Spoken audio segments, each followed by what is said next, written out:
Hello, and welcome back to another episode of Git-Oxide. Welcome back, Sydney. Hey, Sebastian. An episode of getting into Git-Oxide, not just Git-Oxide. We didn't change names over the weekend.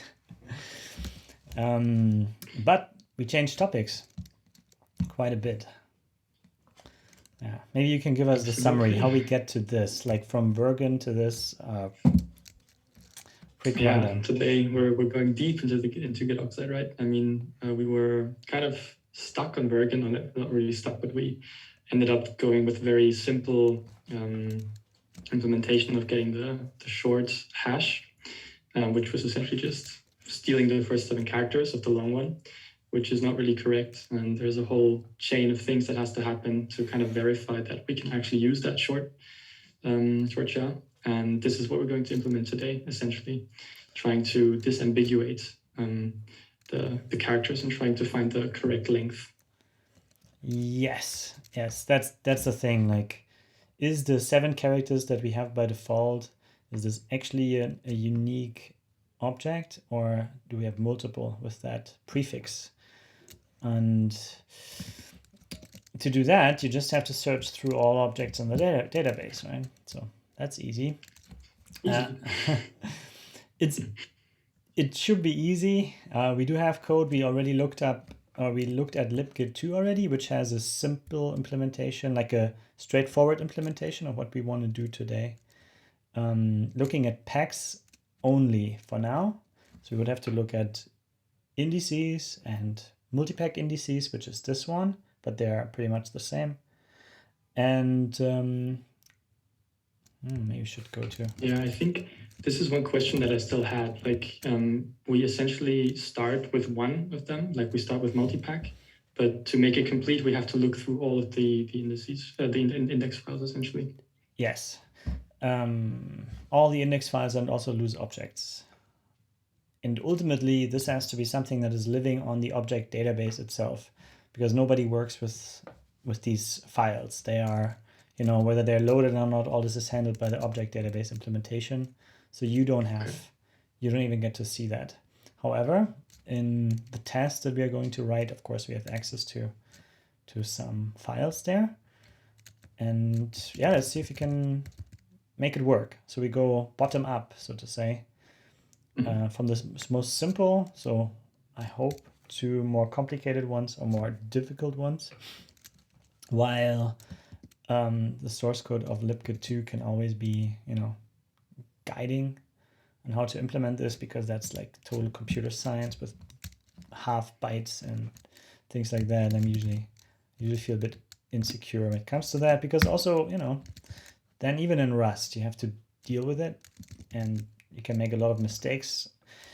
No mistakes that cause unsafety in the program or memory unsafety or undefined behavior, but can be maybe a bit annoying to get it right. Maybe, I don't know. Let's see. Okay, so last time off camera, we just sketched out this method as an idea, which is very similar to how libgit2 does it, or even Git, because they pass in an OID, which actually is just a prefix. So hex length divided by 2 bytes are set here in the object ID, and the rest is 0. And we need to provide this as hex length so that we can deal with half bytes. So 7 hex characters would be equal to 3.5 bytes, where the second half of that last byte would be zeroed out, and all the following bytes are also 0. Without that, we wouldn't know. And that seems to be like the lowest level API that we can imagine for this, and one that should work for this purpose. It's also okay that it's low level, because it's a file, like this is an implementation of the file directly, the index multi-pack index file, and it has access to its memory map bytes directly, and that's quite low level, I'd say. So this doesn't have to be the most comfortable API ever, but that's just a sketch. Let's see if you find something better on the way or not. Don't know. Tests will tell. I remember that one, and I think in the libkit implementation where they just called it length, and with the old idea you're working with bytes, and that was a bit confusing too. Yes. To understand that it's actually two different data types essentially. Yes. This is a length in hex, and this is actually bytes. We looked into this, like, are they storing hex characters in here? No, they don't. They do store just bytes. And then it's indeed confusing. Yeah. So good names are important. We already improved on that one a little bit, but everything else is to do. Okay, then let's see where we can run the tests. I'm now running the test. Let me pull the... Let me rearrange windows here. Still compiling. You can put this down. Okay.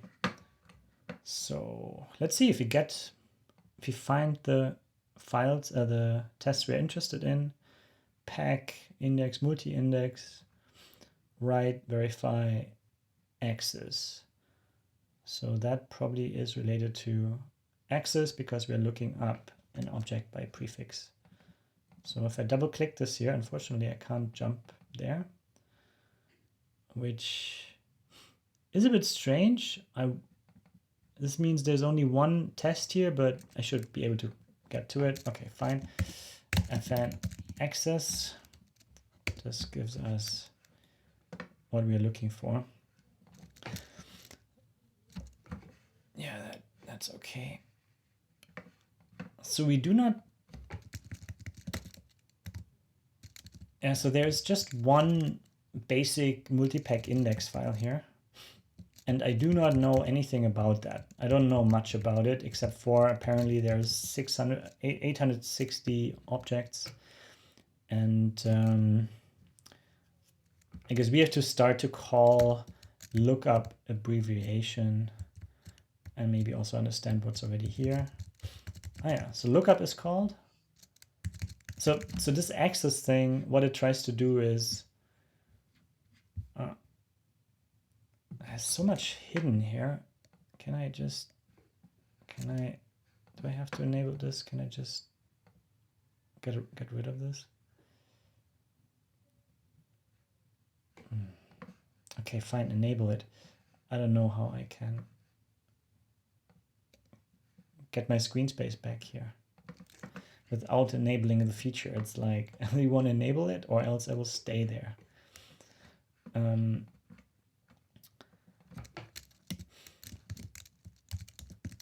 So what this does is it checks a few known objects for their position in the pack and the index in the pack accordingly. But then it also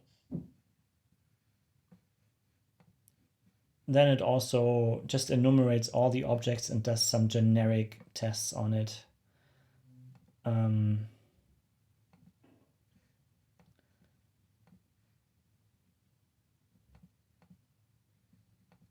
So basically verifying.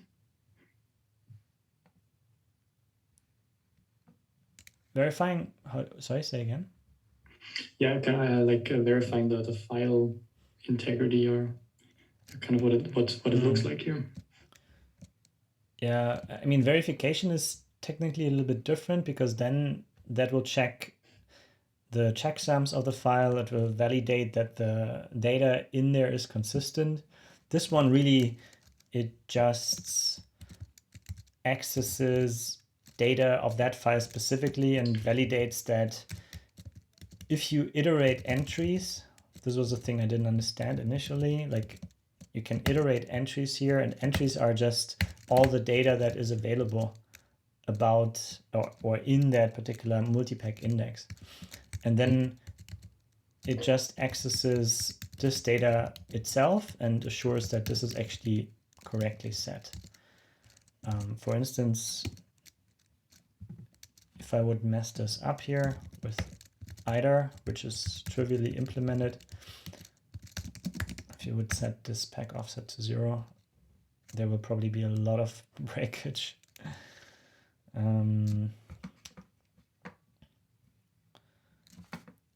But that's exactly what we want to see. I would expect that access also fails because of this. Yeah. And now I guess there's some space here where we can put some specific tests in just for lookup abbreviation with a known prefix. Once we know what we want. We could start with a prefix that is probably not ambiguous. You know, that would be the easy part. And then we go with the ambiguous ones. So we could basically say that, you know, in this small pack, 7, 8, 9, whatever amount of prefix length, it should always be a unique object. That would be my approach, I guess. And for one of these objects, I would probably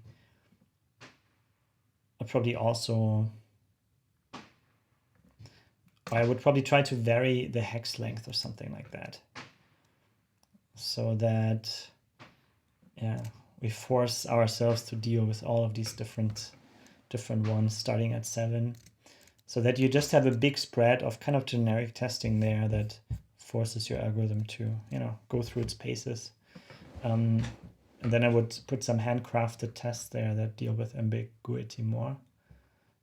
Maybe also with very short, like what happens if there's only hex length of 1? That should work, but it should probably also be kind of, I don't know. It's just something to throw in and see what happens. That would be my intuition about that. Yeah, that's the rough plan. We could, of course, also move this into its own file. Sorry, not its own file, but into its own test, because why not? It's still one file here, by the looks of it, multi-index, so we can also refactor that and get a little more space here. That's kind of the lazy man's version of tests where I just, you know, kind of do my due diligence, and you don't need many tests for this because it's relatively simple functions too, or methods. So that's why this is what it is, but that file is, yeah, it's not even big, 200 lines, so don't know. Maybe let's make it a bit cuter by just using auto refactoring a few times. That's usually what you could find, you know. Sometimes I just leave relatively big files and I don't, not run. And I don't refactor them. Oh yeah, fn access. Because I don't need to. And now this looks a little bit better. A bit easier to see what the structure is without running the tests. Just to get started. And then maybe make this into a module here. So that we can have maybe our own distinct test that only deals with lookup abbreviation, because I think like they don't have to be together. It would be a bit too convoluted, maybe. It's okay to seems like a good idea. Okay. But see, that's usually, you know, does it feel comfortable to put stuff in there? If not, refactor until it is comfortable. Okay. Then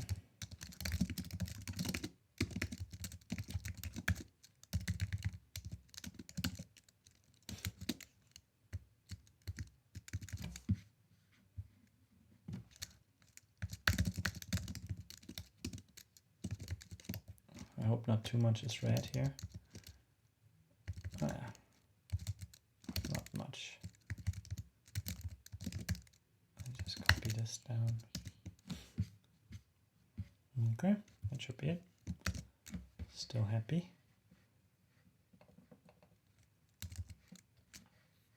yeah, running these tests takes a bit long because compiling takes a bit long. Because I think I beefed up some settings there to get faster, slower builds, but faster running tests. And I have a feeling that I should fix that because it really takes too long to, like, no matter how long they run, even if they run 3 seconds, I think this compile time is not cool anymore. Okay, multi-threaded, really? That's right. Okay, I just managed to not run everything and now it builds again. Oh my god, that's annoying. Okay, but we just talk over it. So now let's look at the structure access, for the lack of a better word, access general. Okay. And now finally, TFN lookup abbreviation. We get a multi-index and path. I don't think we need that. And now we have a file that we can call lookup abbreviation on and do stuff. So yeah, I mean, there's probably not much to do except for implementing it completely and correctly. This also means, I mean, completely and correctly except for this ambiguation. This also means we need to implement this here. Like now we have to generate these input OIDs, and that's also an open question, like where do they come from? Is there some nice way of making these? And well, yeah, where do they come from? I mean, you said they are only used by an interface with the user, right? They're never used internally. So there would be some sort of input step, and then that has to be converted into the correct byte structure, essentially. Yes. And that's okay, because here we are low level. Here we want bytes. We don't want to deal with hex, even though we need the hex lang, as we know. But how to generate this? Good. I was feeling creative over the weekend, so I thought about this. And I really love creating these small crates. So I have a new crate now that is called Git revision. And it's an empty crate that deals with, did I write that somewhere? Finding names for revisions and parsing specifications. And I think in crate status, it's even a bit nicer. So it's like essentially this, name ref and ref parse. So you see how these are opposites of each other. Name ref. Let's see. Yeah, I said give me a name for this commit-ish, and it says short ID because it's perfect. It's a perfect match. And the other way around, git ref parse short ID gives me this, which is also trivial because it is really just a name of a branch, but it could be more complicated, like, yeah, you know it, like these things. And that's exactly what goes into Git revision. And I have a feeling that utilities to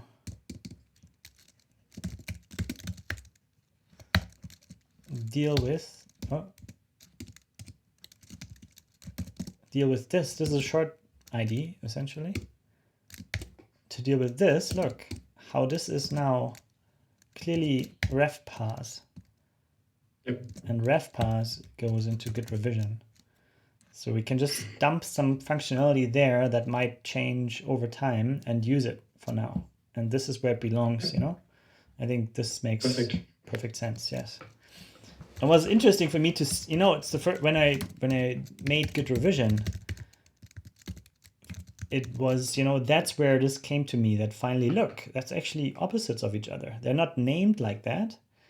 It's not super obvious, but it kind of feels that way. And it was nice seeing that. It gave me hope that Git revision is actually the right abstraction, and that, you know, you can find some nice abstractions for this. Okay, so let's do this then. Git revision. What do we need? Yeah, actually we can do test driven here, right? So what does the test need?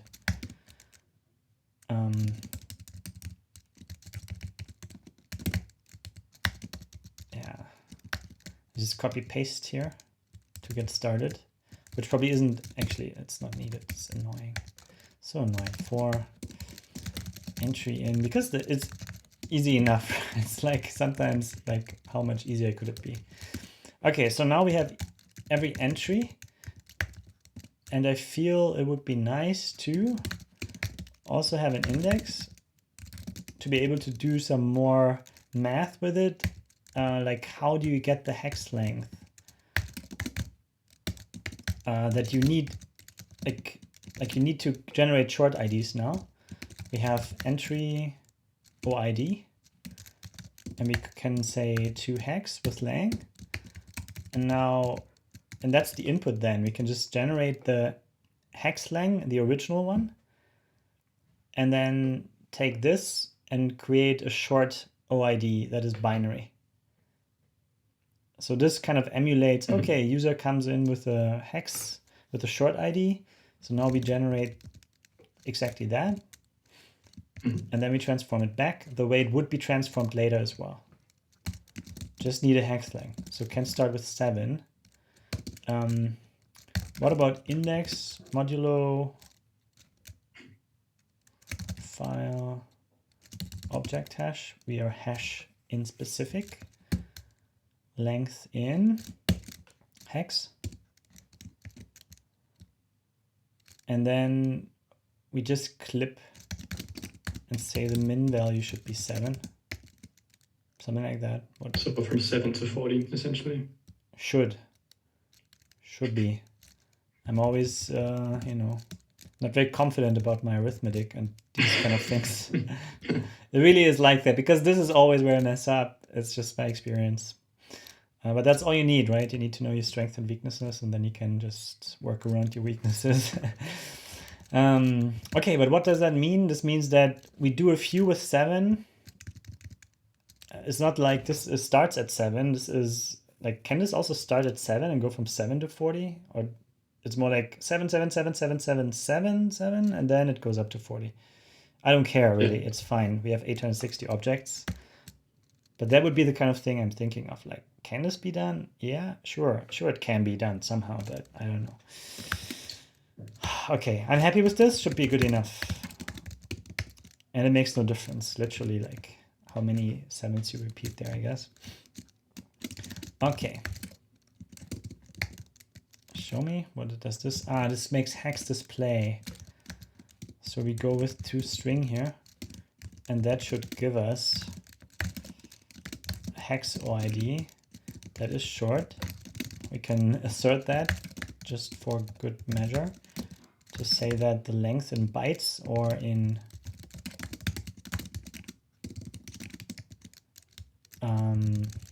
you know, in ASCII bytes, which is what this is exactly what we think it should be.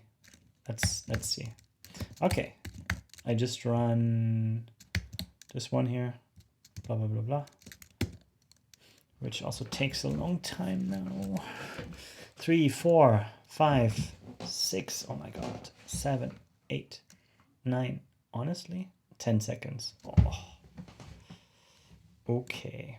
Something. Okay, but it works. Like now I'm really so unhappy. Like, where's this? Is this something I can do real quick? Is this coming from here? The thing is, the configuration here for tests shouldn't matter. What matters is the workspace toml file. And I do remember that I've changed a few things there that are related to this.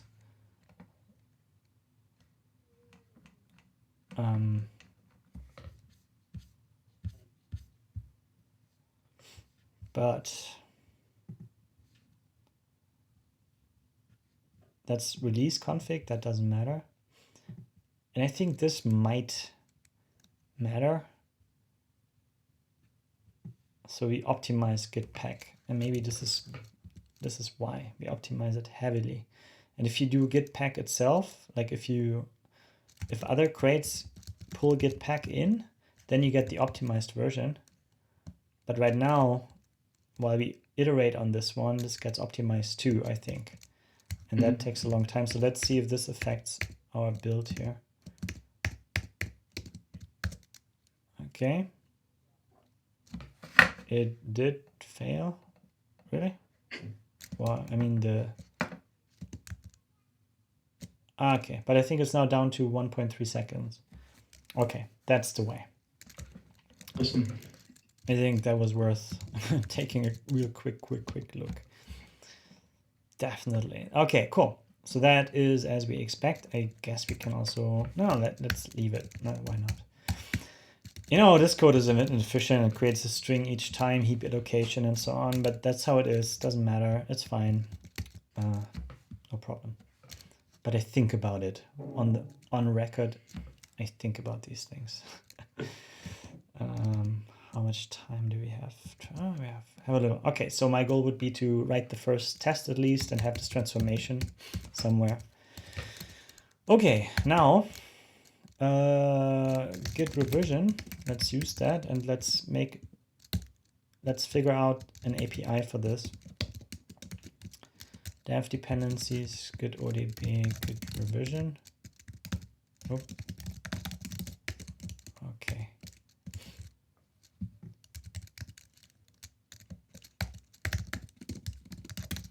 Git revision, yeah, it's an empty space. Let's see. Git revision. Okay, so these things are usually called specs. Git revision, like this is a ref spec, I think. Git ref pass help. No, how they call it? They call that args. Okay. Many git porcelainish commands. There's tree-ish, there's porcelainish.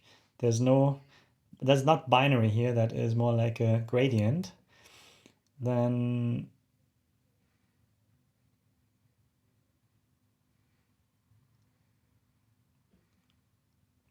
wow, this is really plumbing here.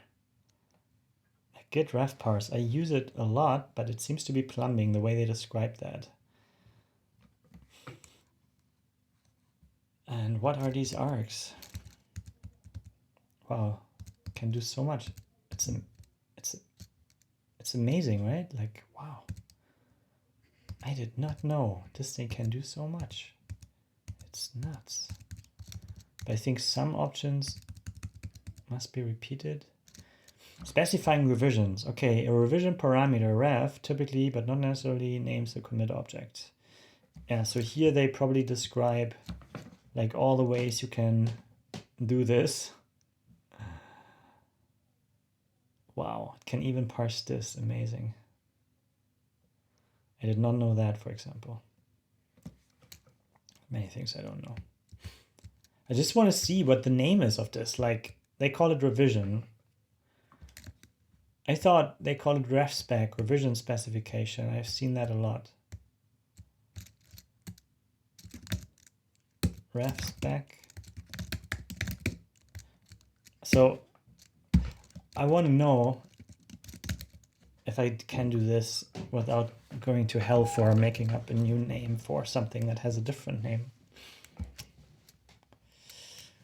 Yeah, you know. It makes sense though. Revision specification, that kind of is pretty clear. I guess you could also just call it revision because it's kind of the name of it or the identifier or whatever. Yeah, but you know, I think I'm overthinking it. It's like this. This can also be changed later. Right? Can be changed later. All we want is we want kind of a binary thing from a hex. So short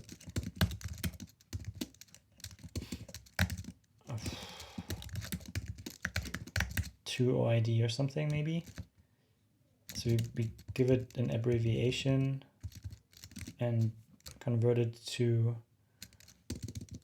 we need an object ID, we need to hold it somewhere.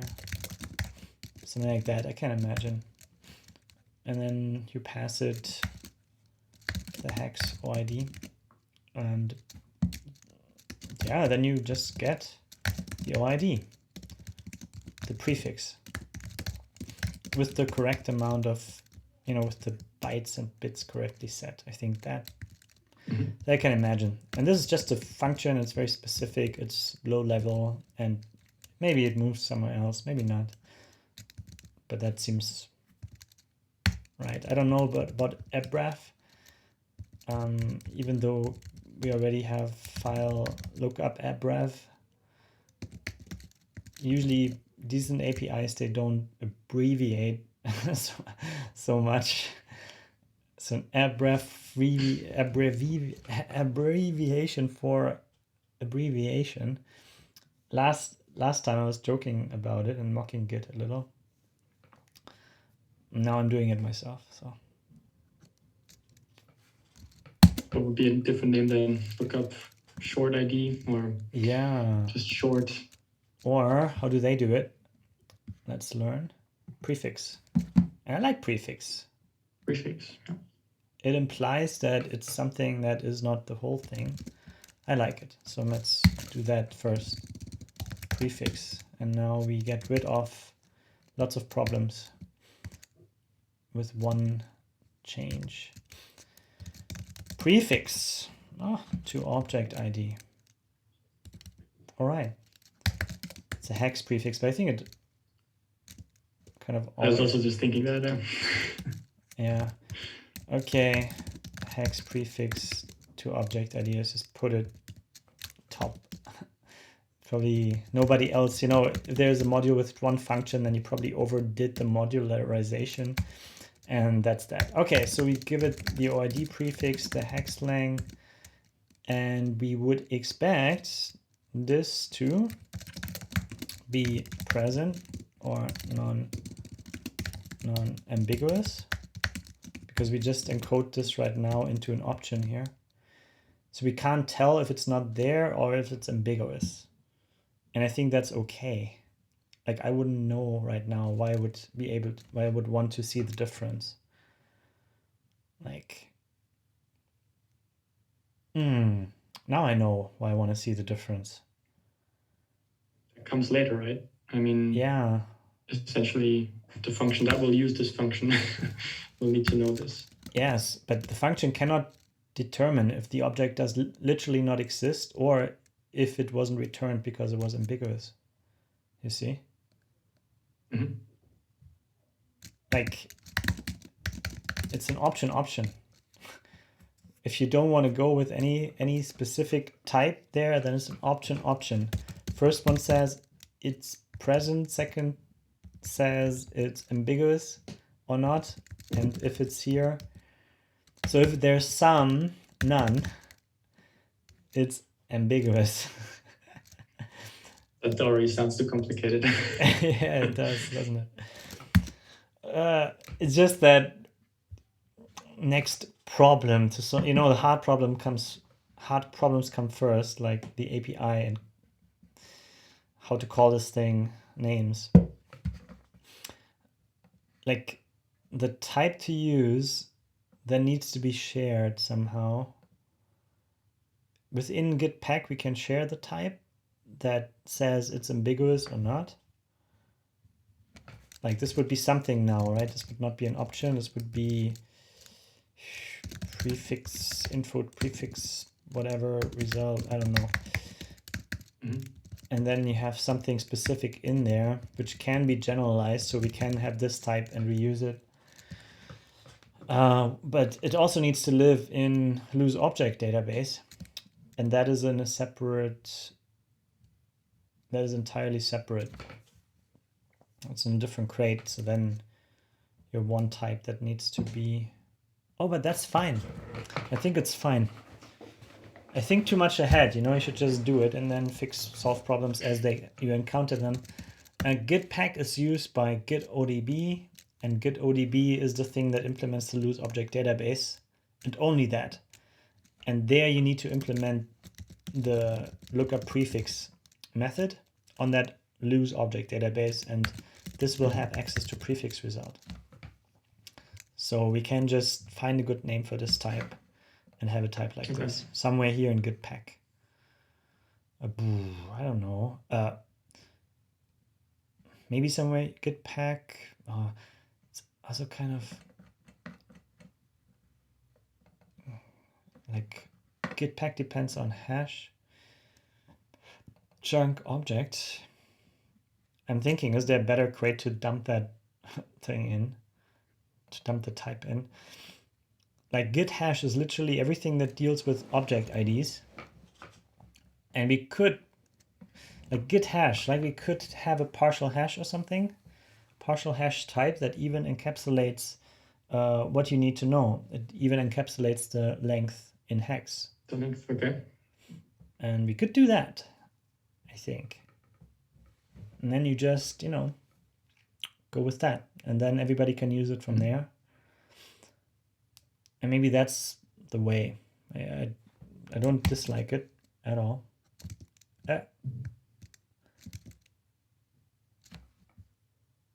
Oh yeah, right.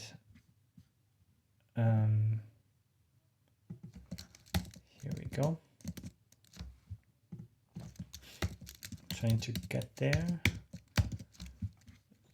So owned. Yeah, it would probably be an owned type. Just because I'm too lazy, I don't want to make it. I don't want to have the split. I don't want to deal with a non-owned type. Because it's kind of a special use anyway, special use case. So yeah, let's start with owned.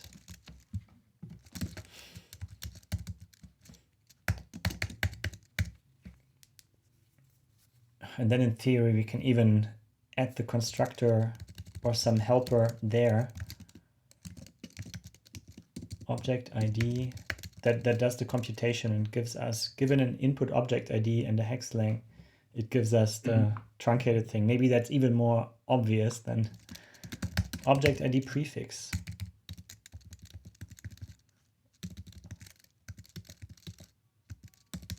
A partial owned hash identifying objects, not identifying, possibly identifying.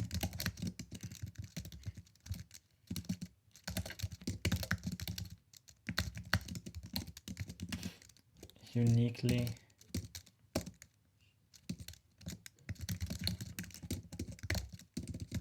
whose non-prefix bytes are zeroed. Something like that. And we do have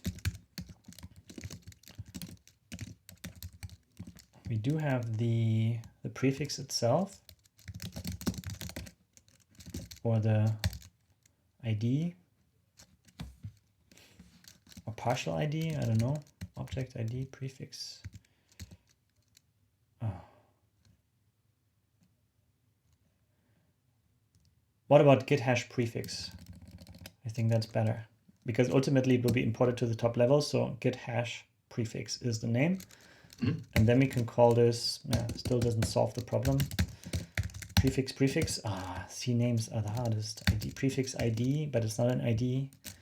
Prefix.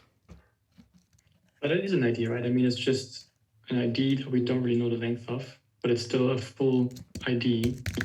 Partial. And with the other, it's not a full ID. Is it? It's not. Like, it would not be. The way I do this is it's already truncated. It's already having zeros. So the non-prefix bytes. That's what I mean. So the length is full, but only the valid bytes are set essentially. So it's still a full ID in terms of size. It's just that only a certain amount of bytes are valid. Yes, I mean, it would know that. It has a prefix length. It's probably not public. It's more like what's the name of this? Okay, we'll find a name. Okay, this.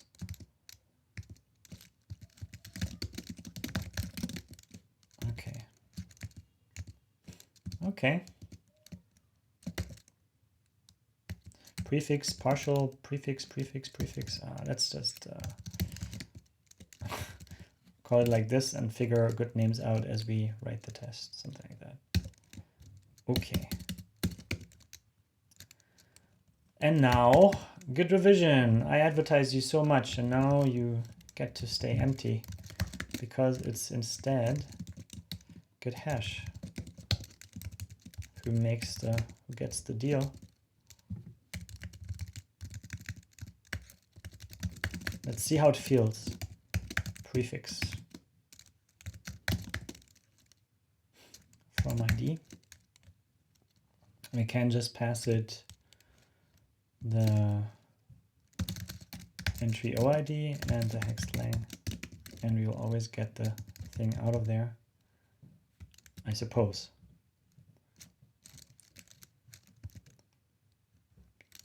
Like that. It's just a bundling. It's a bundling, and you set the bytes to 0 that you don't need. That's what you do. Mm-hmm. Okay.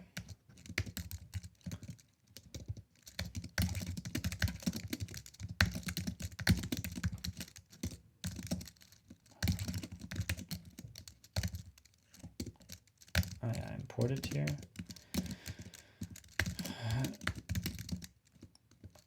Size.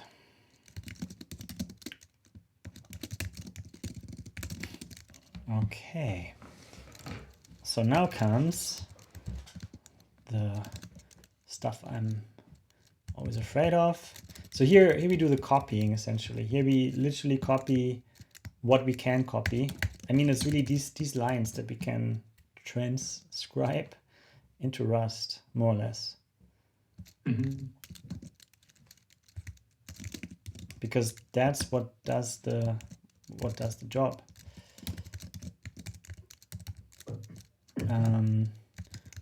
So first, length plus 1 divided by 2.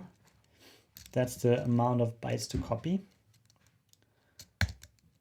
And it's always making sure that it copies the full byte, essentially. I think so, yeah. So 0 by 0 plus 1, 1 by 2. I think if you do integer arithmetic, you get 1, I suppose, huh? That's a good question. Yeah. Is there some easy way to find out? Yeah, maybe in a browser. Or we debug this. We can actually debug this. Why not? Debug. So hex lang plus 1 by 2. This definitely tells us we want to start at ridiculously low. We want to test the whole range here. Let's see, the lowest value should be 1 by 2. What's this?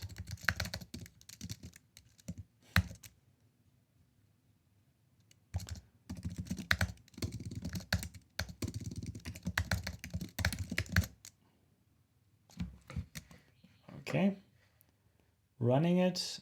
And the prefix result, it doesn't know that yet. Let's remove this. Let's do that later. Maybe I should also show this here. It's not so strangely quiet while I'm looking at the compiler output.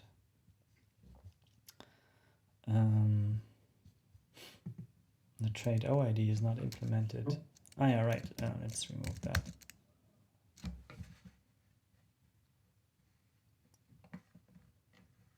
Okay, but here we have the output, so that's actually 0. Cool.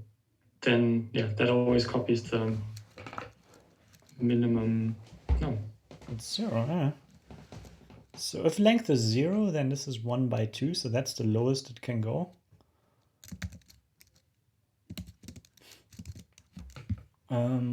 But yeah, so the length what would be 0, and it can be, but that's fine, I guess. What does that mean?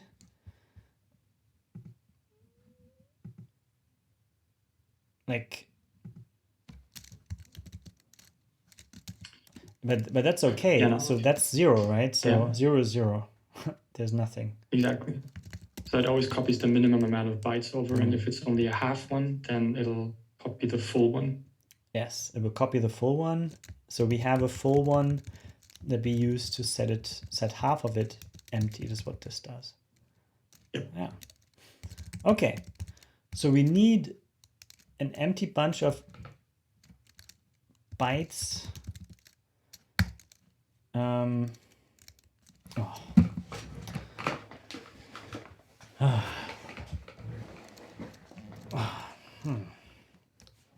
I really am thinking it shouldn't be that hard, but I am. So this is a bunch of bytes, and it's just a slice, byte slice. That's cool. But we have to return an owned version of that. So now we could do ID as ref to owned or something. Yeah, this should give us a fully owned version of that, but then we also copied the whole thing. So we only want to copy part of it. And that depends on the type. I'm just saying how many bytes do we have here. And I guess, yeah, let's just make silly code. I don't kind. Let's just do this. So if it's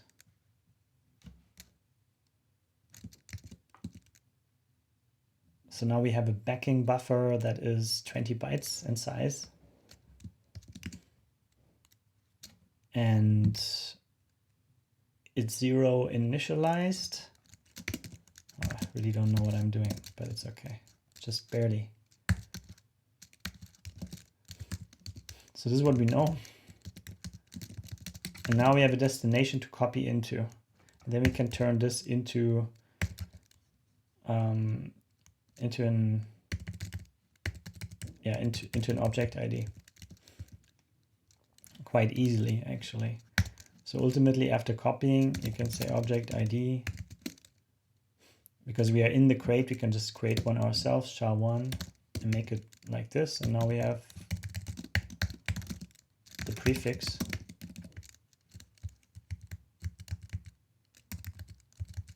Like this.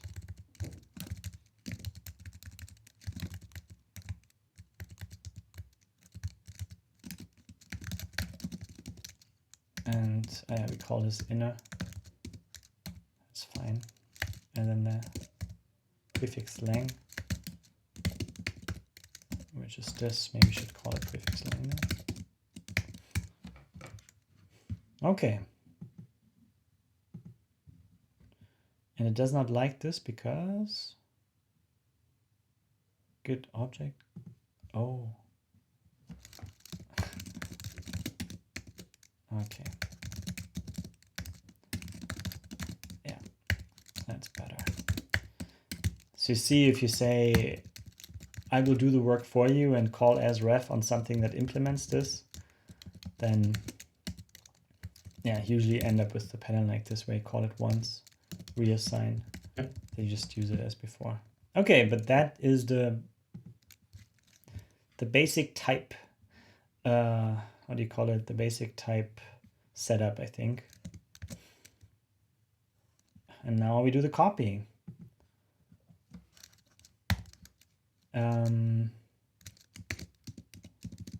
You can just slice this. Copy lang is what? Is prefix lang plus 1 by 2. Punkt vor Strichrechnung. Okay. Okay. And now we can say, okay, that's the destination of the copy. And that's going to be mutable. And now we copy from slice, which must be exactly the same size as this one. So you see, I slice into my destination array like this.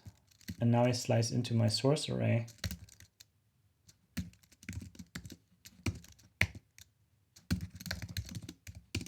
like this. and now it copies as much as it can, up to, you know, sometimes even just 1 byte.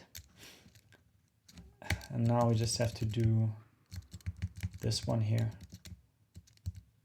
So if the length is, yeah, I say it's uneven. Like 1, like everything. Is that what that means? Yes, it is. Because that makes sense. Like if you have 7 or 9 or 11, then we don't have full bytes. Then we only have a half byte. 1 is half a byte in hex. 2 hex characters, that's a single byte. Right? Like. Yeah. Yeah. So so FF is 255 as a value. That's a full byte. 256. I don't know. Yeah, sorry. Yeah, I mean, it's good. Now I've doomed myself to do Git oxide until I die, because potential employers, they definitely wouldn't want to hire me with this kind of confidence in basic computer sciencey stuff, you know, first semester, whatever it is. Oh, what can I do? I don't use it a lot, so it's okay. Yeah. Exactly. Self-defense mechanism activated. But okay. I mean, it makes sense, right? It's just forgetting the code above. Yeah, you just want to set the other half of the byte to 0 if it's uneven. So yeah, from that, we might do I think it that's what it differently. has to mean. So I would describe that like for school children or kindergarten kids, if that modulo 2 is 0, is 1, now it's uneven. That's what I know. That's all I learned ever. This is fancy stuff. I understand that. See? So that's right code that people understand who did not study or who did, and, you know, who studied something else maybe. So let's write this kind of code sometimes. Okay. And now this I think we can't really, yeah. So we find the byte in question by doing some integer arithmetic again. We can do that. And then we do this. Let's see if Rust can do this. I think it can. So I think it should literally be this then. Prefix length by 2, find the right byte. And then, and equal. Should be doable. Let's see.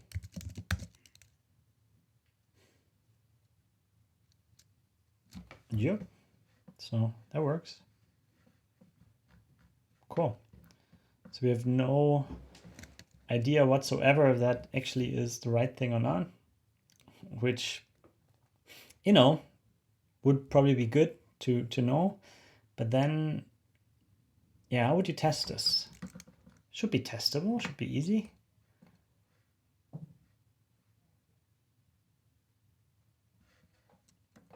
That's, I don't know, I'm usually always a bit sloppy with tests.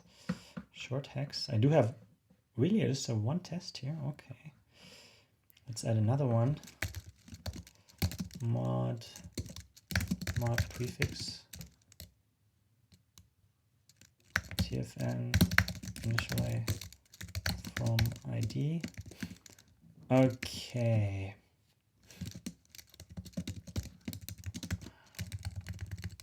Yeah, so there's always these dev dependencies that I like. Then there's git test tools that people import all the time. And that gives me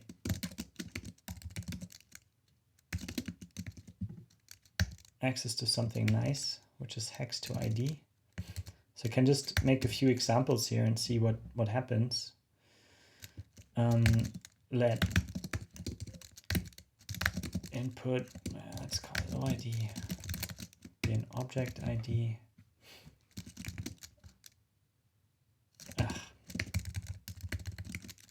That's hex to ID, so now we can specify whatever hex we want. We can say AAA FFF 40 times if you wanted to. And we can, right? But this expects 40 characters. Yes. Like whatever you need to make a valid ID. So this from hex, it would also be, you know, SHA-256 also fine here, but in tests we usually do SHA-1. A, B, C, D, E, F. Okay, well, how many? 6, 12, 24, 48. 1, 2, 3, 4, 5, 6, 7, 8. Okay, that should be 40 with the repetitive sequence of something that should be valid hex. Okay, let's run the tests. Okay, and it works. That works. So the input is there. That's cool. Yeah, now I guess it's prefix, git-hash prefix from ID and the OID. And now we can figure out the API as well, which so far it's all hidden.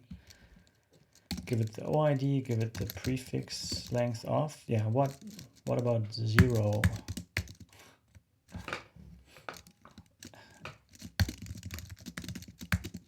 Now, how do I access this thing? Do I have access to the actual field, or is it an access method? Since both fields are, you know, usually I'm all for public stuff, make everything public, especially with these lower level types. But if things start to get too dependent on each other, like the prefix length determines this, and if you change one, the other has to change 2 for this to be a valid prefix. And this is when you have these constraints, I usually tend to prefer to, you know, have access methods that prevent writing this. Yeah.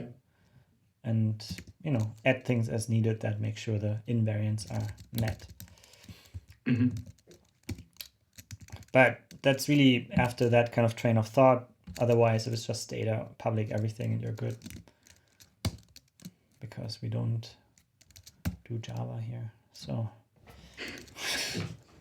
at 57 seconds, minutes, and 33 seconds, I dropped the Java word. So let's hope nobody actually watches that far. So if so, let me know in the comments that you watched this far and you know what I said. Okay, then yeah, what's it? Prefix from ID prefix, maybe? I don't know. And that's an OID, that's gonna be an OID.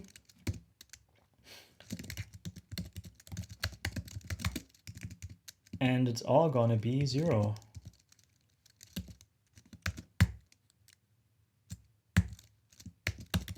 Which is equivalent to object ID null.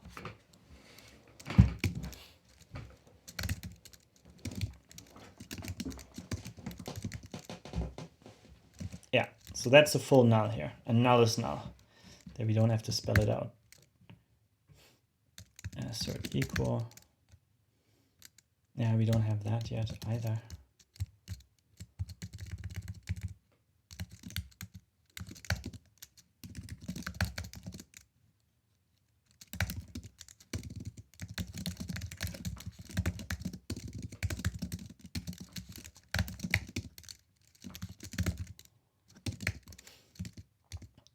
Okay. And that works. That's good. And now we can just try one more. What about 1?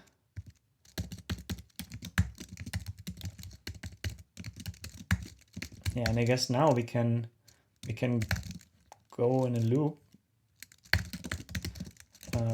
Prefix lang in 1, 2. YD kind, always use it. 8. Kind lang in hex.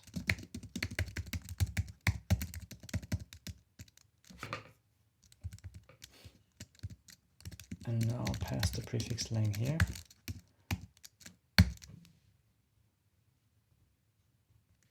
And now the prefix maybe to hex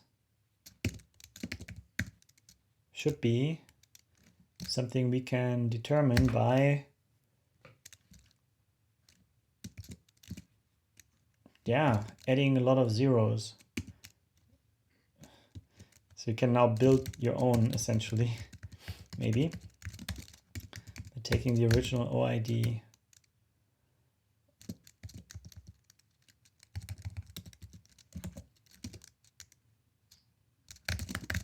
hex,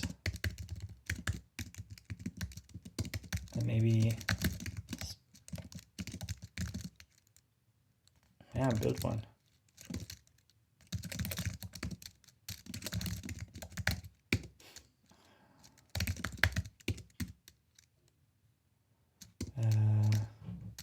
So now we do substring, ASCII-based substring. That's dangerous. This can fail because that's UTF-8. So if you hit some UTF-8 boundary here with your slicing, then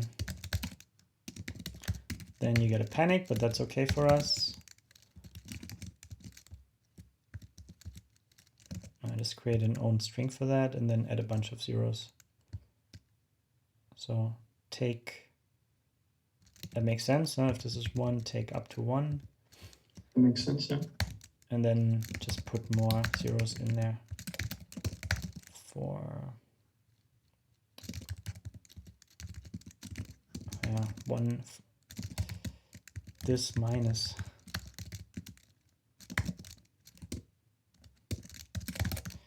Expected extend. So we can extend by characters, for example. And now we extend this by exactly OID and hex minus prefix lang. So 39 zeros left. And then that's just the number 39. And we just give it an iterator that repeats one character. So std iter repeat. Is there some, yeah, repeat this character for me, 0. So I do this hex thing so that I work around the actual algorithm in here, right? Otherwise it would repeat that. So now we do that same in hex, and if it fails, we see exactly what failed. So maybe that makes sense. So we now do it twice, once in hex and once, but the naive version here. Take that many and extend that. Okay. So repeat this forever. From that iterator, you take only whatever is not a prefix. Yeah.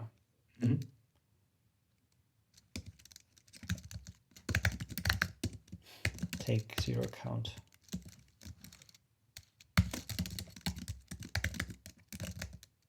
Something like that. Okay. Okay, and then we compare, and that should be it.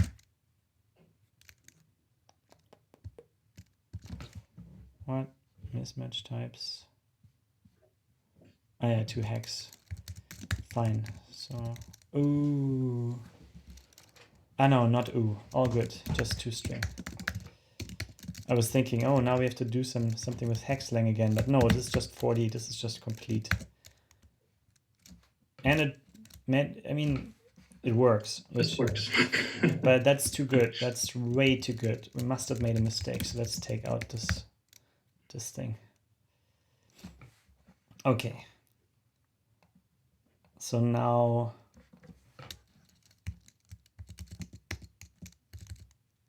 the hex lang, the prefix lang is this.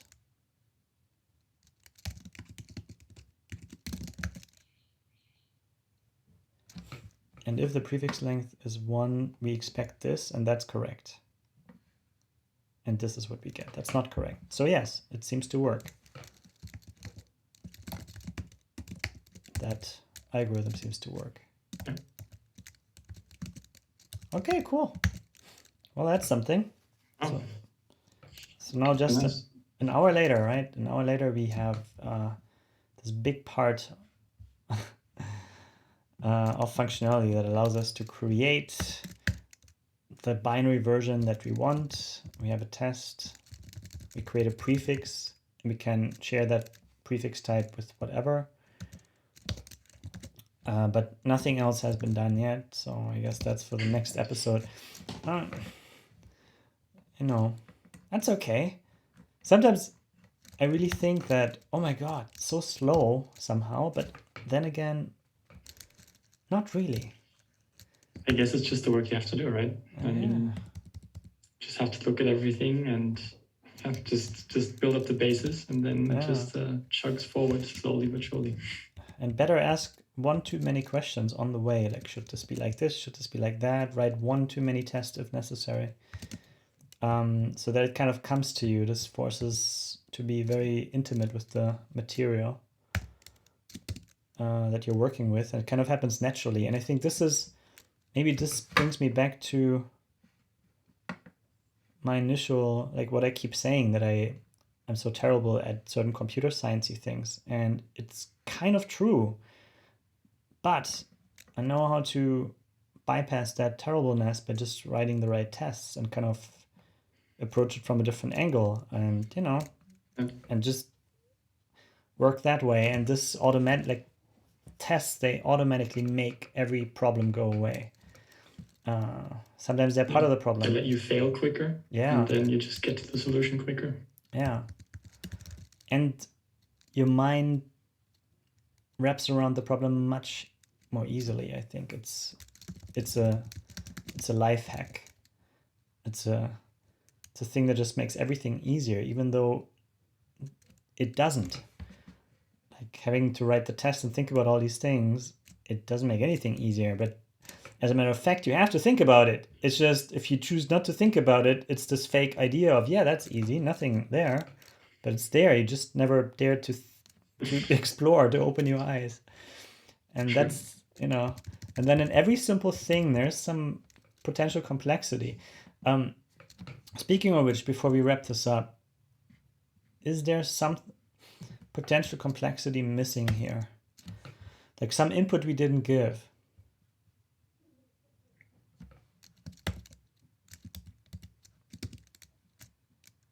Oh. Yeah, I think so.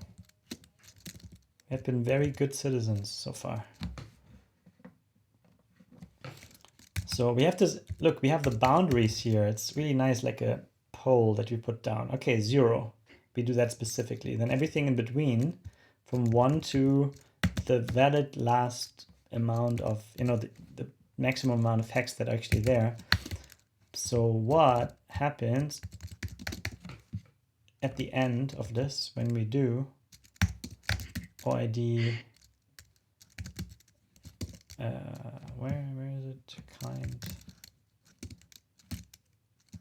laying in hex plus 1. So that should be enough to overflow something, maybe. And that should then still be, so the prefix is then what? Is just the OID, just the full thing, right?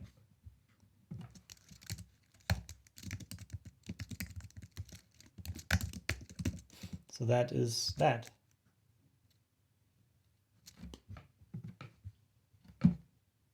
I didn't run the right test. I was a bit surprised. There we go. Cool. So we did create a panic here. And I think that's also a wonderful thing.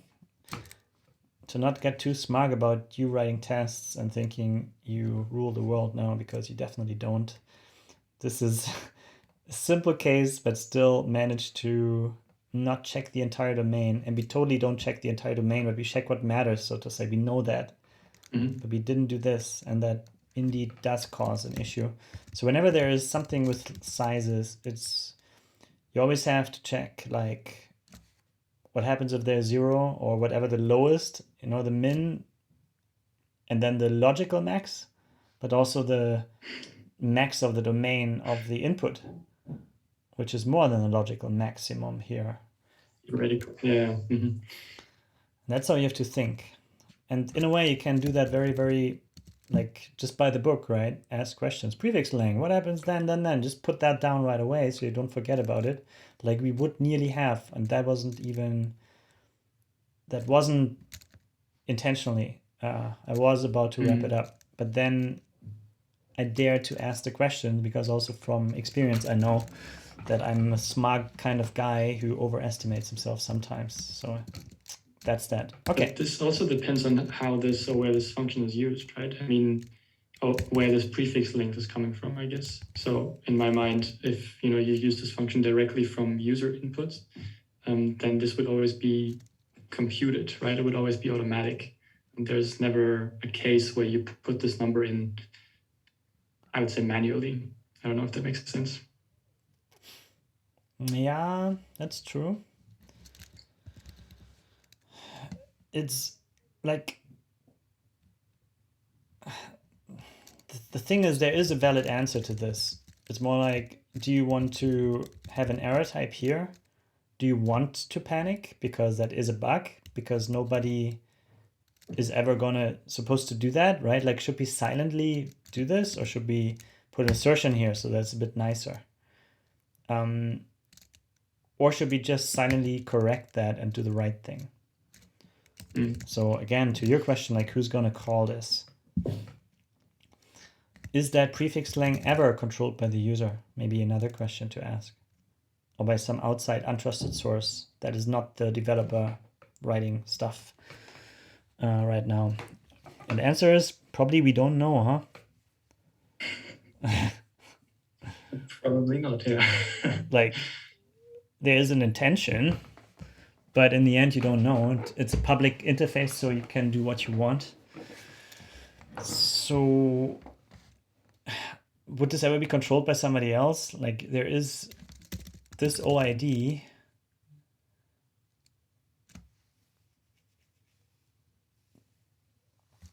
Like, this is code, that says short ID, so to say. Give me a short.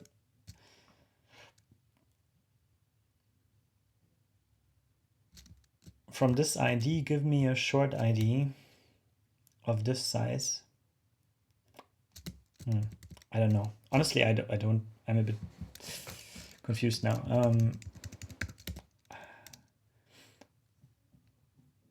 I don't know.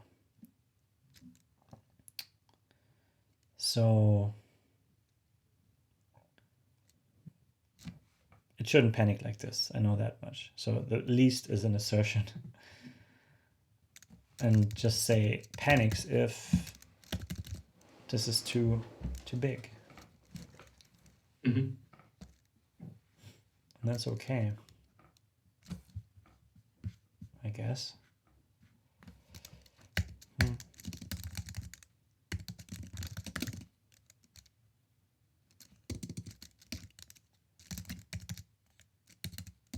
So that's prefix lang.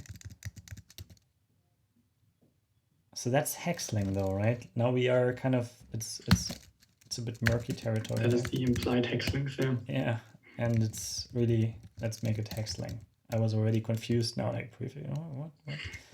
Easy. Especially now, which length do you choose? Let's do hex. Lang and hex.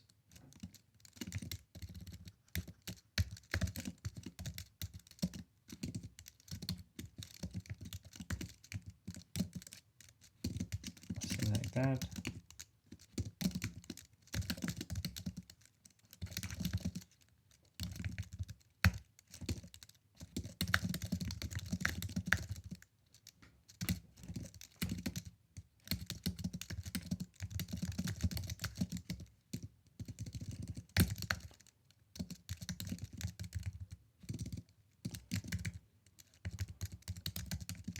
Like that.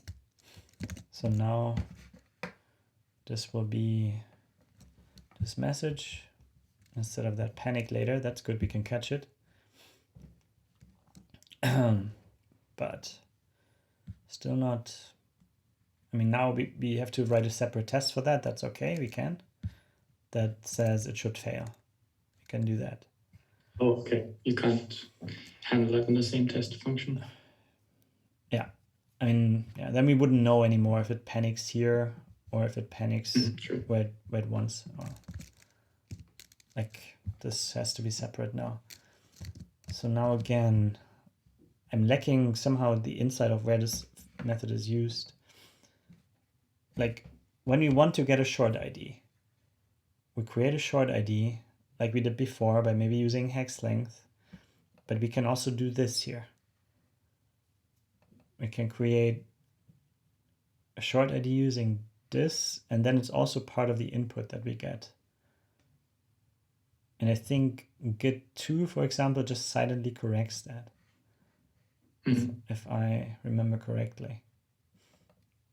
Because, yeah, that obviously can come from configuration.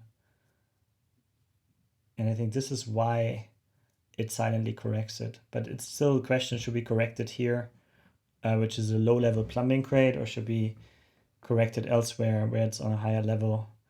And somehow I tend to say, yeah, let's put it on a higher level, and it's okay to assert on this one here. That's my feeling, because it's really wrong to pass a bigger number here. Like, it's not okay. So yeah, let's say it like this then. That would be my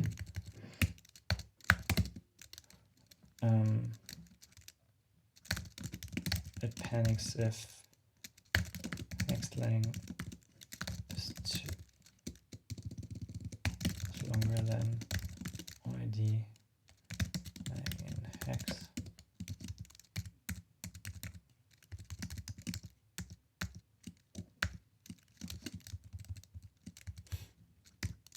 So actually that doesn't matter at all here. Prefix from object ID now kind SHA-1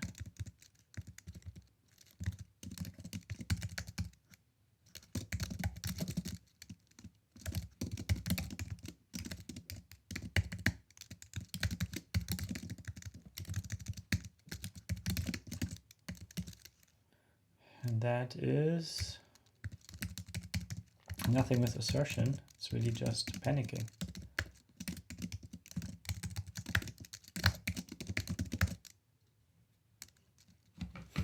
Okay. And now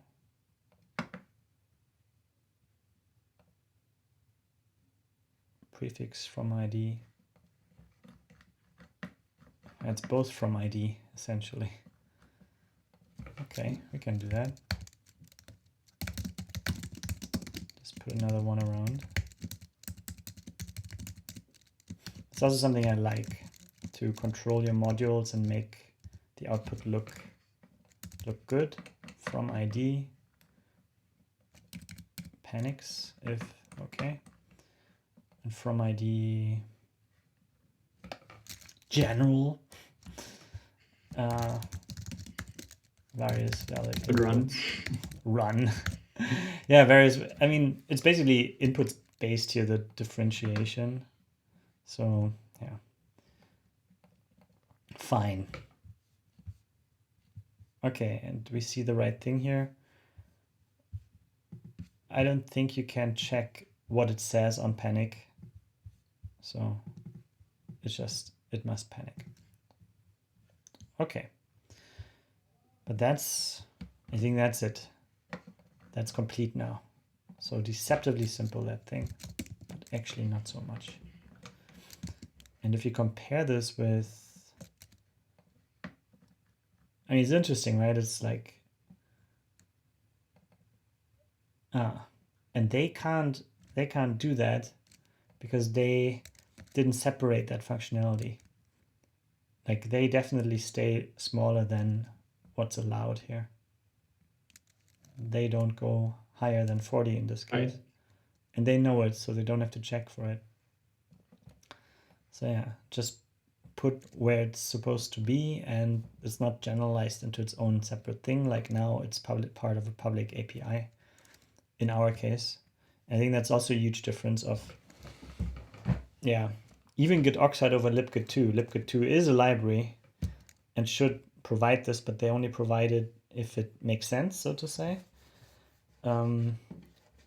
But yeah, it's just a different beast, let's say. Every crate, it's individual, has its individual public API, and we can't really differentiate among private APIs that are only used within Git Oxide that are spread across crates. That doesn't work. Either it's public in the crate or not, and then everybody can use it. So I guess you have to pay attention to more things ultimately. But that's fair. Cool. But that, I think it's that for today. 80 minutes, 70 minutes in. Oh my God. So thanks everybody Good. for watching, and see you next time. Bye-bye. Bye-bye.